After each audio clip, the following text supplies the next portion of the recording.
Hello, I'm Jerry Ford. I've got part 7 of a property management job I've had in the past. Um,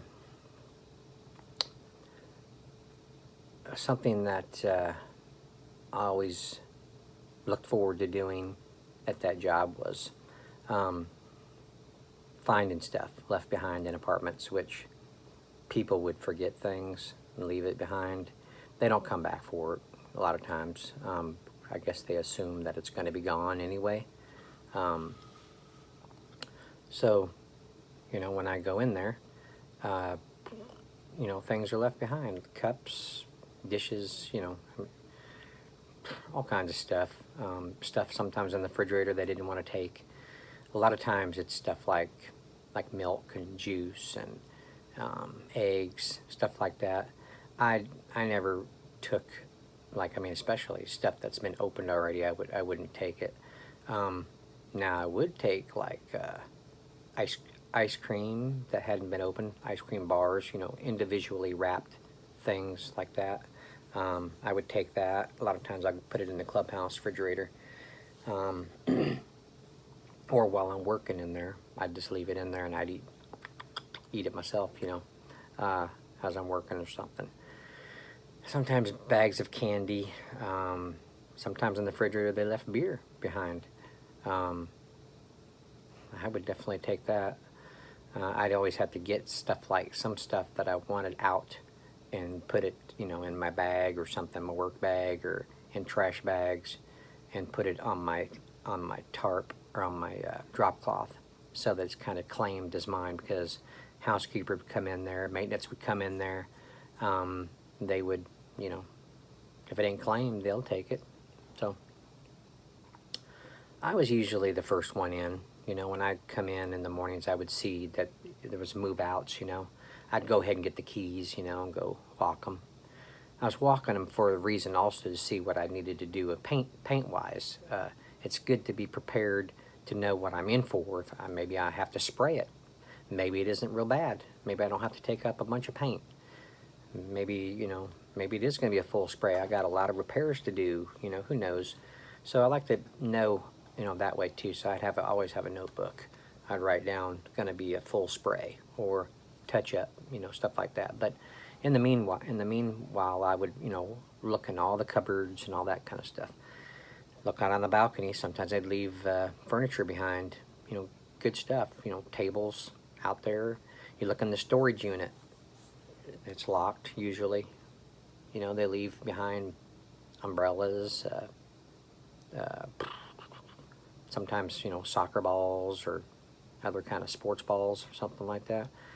Always something, not always, but pretty close to 65 to 70% of the time, they've left something behind. And if it's, I've mentioned this before, if it's over $100, you gotta, tell the manager that you found it. You'd like to have it after 30 days. So you would get it if they didn't come back or call about it or anything. But at the first property management job I had, didn't find as much stuff there as I did in the second property management job. But there was one time that I come in and I started looking everywhere. In the apartment, there was nothing except for one area. I opened up a drawer in the kitchen, and the drawer, which usually probably was a junk drawer, it was just like an inch deep of just change. Pennies, nickels, dimes, quarters, just full. A half inch high of just change in there. And I was like, whoa. So I went and got a Walmart bag, and I just took the drawer out and put it all in that bag. And yeah, I think there was close to 60 some dollars in there just of change. That was a good day. Let's see, there was another time. What else? Oh,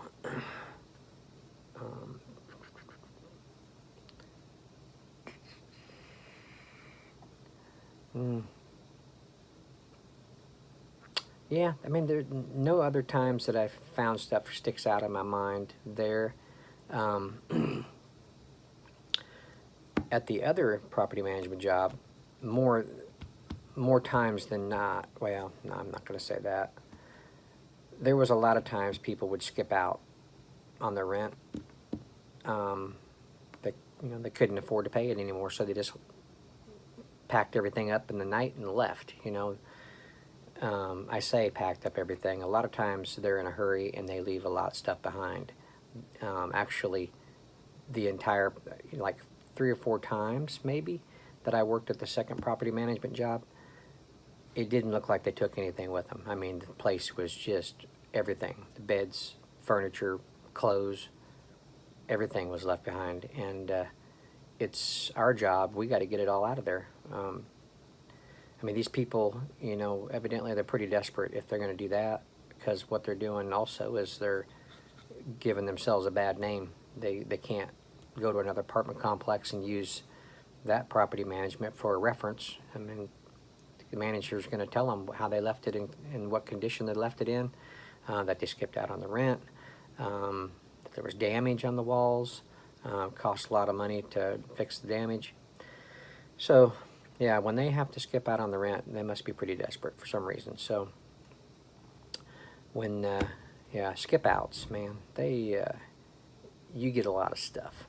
I mean, and I'm the first one to see it. So, I can't take anything like until I find out for sure if it's okay. I think they have to try to contact them first and see what they're doing. What's I don't know. You got to get some details if you can. If not, I mean, we got to get it out of there. I mean, they got to rent it again, right? So there's been a 2 times we've had to pack everything out, put it in a garage until we find out more. Sometimes it's 30 days. If you can't find the people that moved out, then we get the stuff. So skip outs are always fun. I mean, you get paper towels, you get napkins, you get toilet paper, you get all kinds of foods, stuff in the fridge, refrigerator. I mean, they leave behind toys, tools, just all kinds of stuff. So you score. I went home with my truck pretty full before, or my van. I used to have a van. But yeah, skip outs are different. They're pretty fun.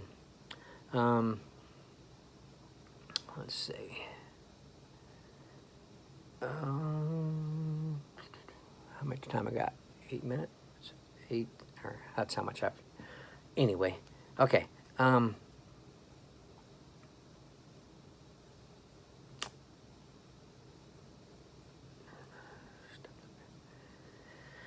So anyway, the housekeeper at my second property management job, we had kind of a little partnership going, because she'll get to walk apartments before me sometimes, and she would text me and say, Jerry, this apartment has got some stuff in it. So I'd help her get it all down, and we would put it out on the countertop in the kitchen, and we would separate it in like soaps, paper goods, miscellaneous over here, and we would divide it. We'd divide it all, and there was some stuff I didn't have no interest in, stuff for women, and then if there was kid stuff, her grandchildren, I'd let her have that, usually that stuff for them. So I would get some good stuff. I mean, sometimes there's men's aftershave, colognes. Some of you might think I'm crazy here, but I'd take shampoos. I mean, shampoos and conditioners. If the stuff didn't have any indication that there was anything wrong with it, I mean, I'd take it. I was never been picky about shampoos and conditioners or stuff like that. So, yeah. Band-Aids. I use a lot of Band-Aids because my fingers get sore because of my job. I use a lot of water, a lot of paints, sometimes thinners, and it destroys my fingers, and they get sore and they get dry, and I, make them sore. So I put some triple antibiotic on my fingers and some Band-Aids to keep them healing. So if you see me with Band-Aids on my fingers, that's why. So let's see. All right, well, I'm going to end it there, and hope you enjoyed this little story. Got more. All right. Thanks for watching. I appreciate it. We'll see you all on the next one.